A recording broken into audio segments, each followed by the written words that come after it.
क्या आप रशिया जाने की प्लानिंग कर रहे हैं या ऑलरेडी आपका रशिया का वीजा आ चुका है एंड फ्लाइट्स भी बुक हो चुकी हैं एंड कुछ ही दिन रह गए आपकी फ्लाइट को, तो घर से निकलने से पहले इन पॉइंट्स को जरूर कवर कर लेना, नहीं तो आपको रशिया पहुंचकर बहुत ज्यादा दिक्कतों का सामना करना पड़ सकता है। क्योंकि इस टाइम रशिया से बहुत ज्यादा डिपोर्टेशन के केस निकल कर आ रहे हैं, जिसमें ज्यादातर हमारे इंडियंस हैं जो कि डिपोर्ट किए जा रहे हैं। एंड डिपोर्टेशन का जो मेन कारण है, यहाँ पर बहुत लोग जाते ही यहाँ से है रशिया यूरोप में एंटर होने के लिए, क्योंकि आपको पता है फिनलैंड का जो सा बॉर्डर है रशिया के साथ पड़ता है, तो बहुत सारे हमारे इंडियंस लोग हैं वो रशिया का बॉर्डर क्रॉस करके फिनलैंड भाग जाते हैं। एंड बॉर्डर क्रॉसिंग की जो काउंटिंग है दिन ब दिन बढ़ती ही जा रही है। एंड ज्यादातर मामलों में ये देखा गया कि पंजाब स्टेट और हरियाणा स्टेट के लोग ज्यादा बॉर्डर क्रॉसिंग करके फिनलैंड भाग जाते हैं। इसी के चलते रशिया की जो गवर्नमेंट है और रशिया की इमिग्रेशन है बहुत ही ज्यादा स्ट्रिक्ट हो चुकी है इमिग्रेंट्स को लेकर, खास करके इंडियंस, पाकिस्तानी। तो अगर आप डिपोर्टेशन से बचना चाहते हैं तो मैं यहाँ पर आपको कुछ पॉइंट्स बताऊंगा।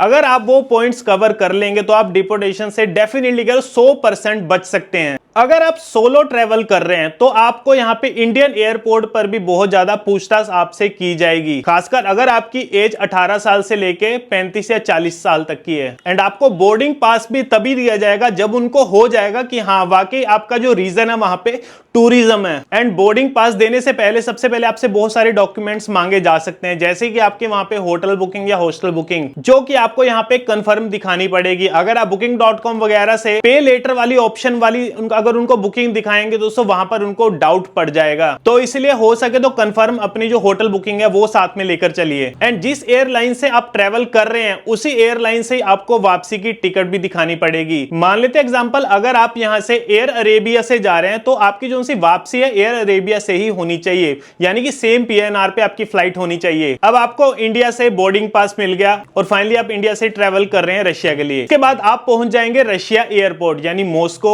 या सेंट पीटर्सबर्ग, वो आप चूज कर लेंगे। बट ज्यादातर लोग यहाँ पे मॉस्को एयरपोर्ट पर ही जाते हैं। एयरपोर्ट पर पहुंचते ही सबसे पहले आपको इमिग्रेशन काउंटर्स पर जाना पड़ेगा। इमिग्रेशन काउंटर पर आप जैसे ही जाएंगे वहां पर आपका सबसे पहले वीजा देखा जाएगा और आपका पासपोर्ट स्कैन करा जाएगा। पासपोर्ट स्कैनिंग के बाद आपका पासपोर्ट रख लिया जाएगा। फिर उस इमिग्रेशन ऑफिसर के द्वारा एक दूसरे ऑफिसर को बुलाया जाएगा। फिर आपको कहा जाए कि उस ऑफिसर के साथ जाइए और फिर आपको वहां पे एक साइड में बिठा दिया जाएगा। बट आप वहां पर अकेले नहीं होंगे, आपके जैसे बहुत सारे लोग वहां के आपके साथ बैठे होंगे एंड सभी के पासपोर्ट्स वहां पे पहले ले लिए जाते हैं। उसके बाद आपको हो सकता है 2 से 3 घंटा वहां पर वेट करना पड़े। वेट करने के बाद जब आपकी टर्न आएगी तो आपको एक ऑफिस में ले जाया जाएगा। वहां पर आपसे पूछताछ की जाएगी एंड पूछताछ के दौरान दोस्तों वहां पर आपसे आपका मोबाइल फोन भी ले लिया जाएगा। उसके बाद मोबाइल का पासवर्ड आपको ओपन करके उनको मोबाइल देना पड़ेगा। अगर इस केस में अगर आप वहां पे मना कर देंगे उनको तो डायरेक्ट आपको वहां पे डिपोर्ट कर दिया जाएगा, क्योंकि उनको ऐसा लगेगा कि यहां पर आप कुछ गड़बड़ करने आए हैं, तो इसलिए वहां पर शक की निगाह पर आपको यहाँ पे डिपोर्टेशन कर दी जाएगी। तो आपको वहां पर एक्सेस दे देना पड़ेगा उनको। उसके बाद वो आपकी फोटो गैलरी देखेंगे, फिर आपके कॉन्टैक्ट्स चेक करेंगे, फिर आपके वहां पे गूगल हिस्ट्री चेक करेंगे, यूट्यूब की हिस्ट्री चेक करेंगे एंड इसके अलावा कोई भी एप्स पर भी उनका ध्यान जाएगा। फेसबुक मैसेंजर देख सकते हैं, आपका इंस्टाग्राम मैसेंजर देख सकते हैं। तो अब आपका क्वेश्चन होगा आखिरकार ये आपका मोबाइल फोन क्यों ले लेते हैं और एक्सेस क्यों लेते हैं इस चीज का, और क्यों आपका यहाँ पे कॉन्टैक्ट चेक करते हैं, क्यों इमेज चेक करते हैं,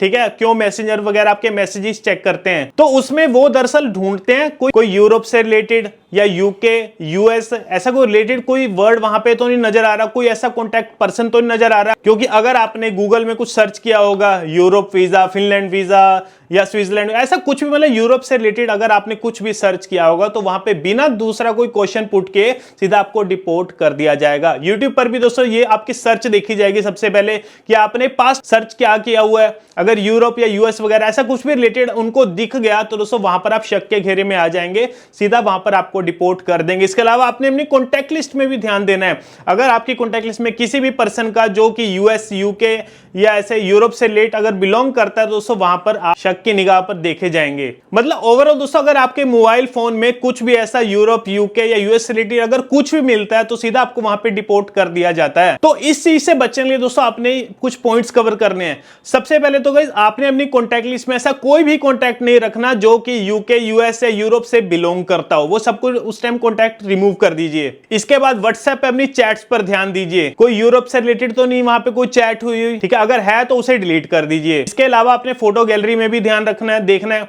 कुछ ऐसा तो नहीं है यूरोप, यूके, यूएस कोई मैप वगैरह ऐसा कुछ तो नहीं है ना, ये चीज भी आपने ध्यान रखनी है। फिर दोस्तों मेन जोन सी यहाँ पे चीज है सबसे ज्यादा गौर करने वाली, गूगल सर्च और आपकी यूट्यूब सर्च। ठीक है, यूट्यूब पर आपने क्या सर्च किया, टोटली दोस्तों मैं तो आपको कहूंगा अपना मोबाइल फोन है बिल्कुल इरेज करके जाइए, जितनी भी गूगल हिस्ट्री वगैरह है टोटली गाइज आपने इरेज करके जाने की। अगर आपकी हिस्ट्री कोई भी वहां पे रह गई यूरोप से रिलेटेड कुछ भी, तो गाइज आप फंस सकते हैं और आपको सीधा वहां पे डिपोर्टेशन हो जाएगी। अगर डिपोर्टेशन हो गए तो दोस्तों आप ये सोचिए जो आपका जाने का खर्च, आने का खर्च आपको कितना महंगा पड़ने वाला है, और आपका यहाँ पे टाइम भी कितना वेस्ट होगा, और जो चीज आप सोच के जाएंगे वो चीज नहीं हो पाएगी, तो आपकी बहुत ज्यादा निराशा हो सकती है। तो ये पॉइंट गाइज आपने जरूर कवर करना, अपना मोबाइल फोन इरेज करके रखना है। उसके बाद जो आपके पास हैंड बैगेज होगा उसकी भी चेकिंग की जाएगी। हैंड बैगेज में ऐसी कोई भी चीज मत रखना कि जिससे उनको शक हो और उनको लगे कि आप यहां से भागने वाले हैं, जैसे कैंपिंग टेंट्स हो गए या बहुत सारा खाने का सामान आपका, इसके अलावा बहुत सारी मेडिसिन्स, ये सब कुछ गाइज वहां पर एक शक क्रिएट करता है दोस्तों। शक के आधार पर दोस्तों आपको डिपोर्ट किया जा सकता है। तो मैं दोस्तों आपको एक ही चीज एडवाइस करूंगा, हो सके गाइज आप अपने बैगेज में एक लैपटॉप रखिए अगर हो सके।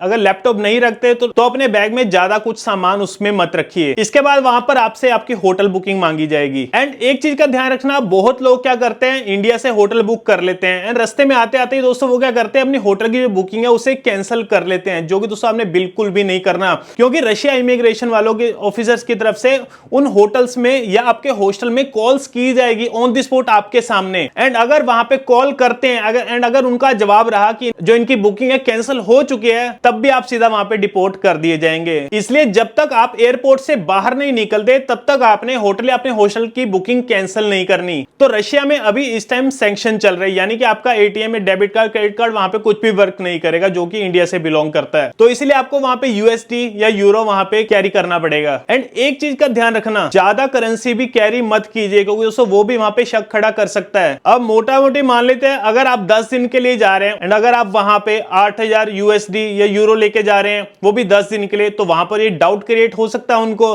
कि 10 दिन के लिए तो बहुत ही ज्यादा लेकर जा रहे हो, तब भी डाउट है।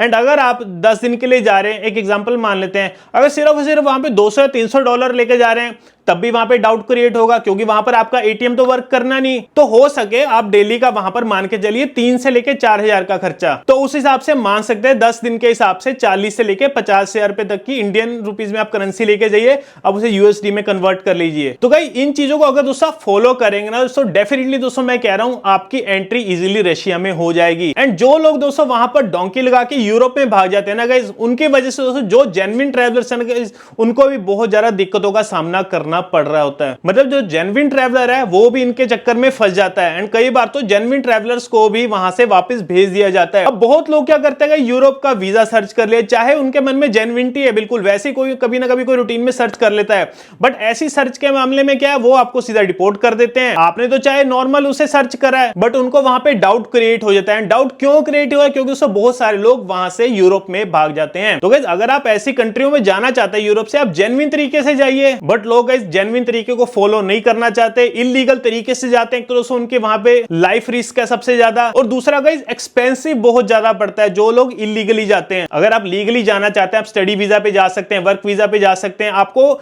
जो इलीगल जाते हैं ना उससे बहुत ज्यादा सस्ता पड़ता है और सेफ मेथड रहता है। एंड कुछ लोग तो यहाँ इंडिया से ही गलत एजेंट्स के चक्कर में पड़ जाते हैं जो कि उनको वहां पे दावा करते हैं कि यूरोप में हम पहुंचाएंगे इतने लाख में, तो वो लोग क्या करते हैं उनको पहले रशिया भेज देते हैं एंड रशिया से उनको आगे से आगे डोंकी लगाने को कहते हैं। बट जो डोंकर्स होते हैं कई बार तो रास्ते में ही उन लोगों को मार देते हैं कुछ पैसों के लिए। तो आप अपनी जिंदगी के साथ बिल्कुल भी रिस्क मत लीजिए, जाना है तो आप बिल्कुल जेन्युइन तरीके से जाइए। तो दोस्तों यही था आज रशिया इमिग्रेशन का, मैंने आपको यहाँ पे पूरा प्रोसेस बता दिया। फिर मैं आपको लास्ट में भी एक बार क्लियर कर देता हूँ, अपने मोबाइल फोन की हिस्ट्री यहाँ पे जरूर क्लियर करके जाना।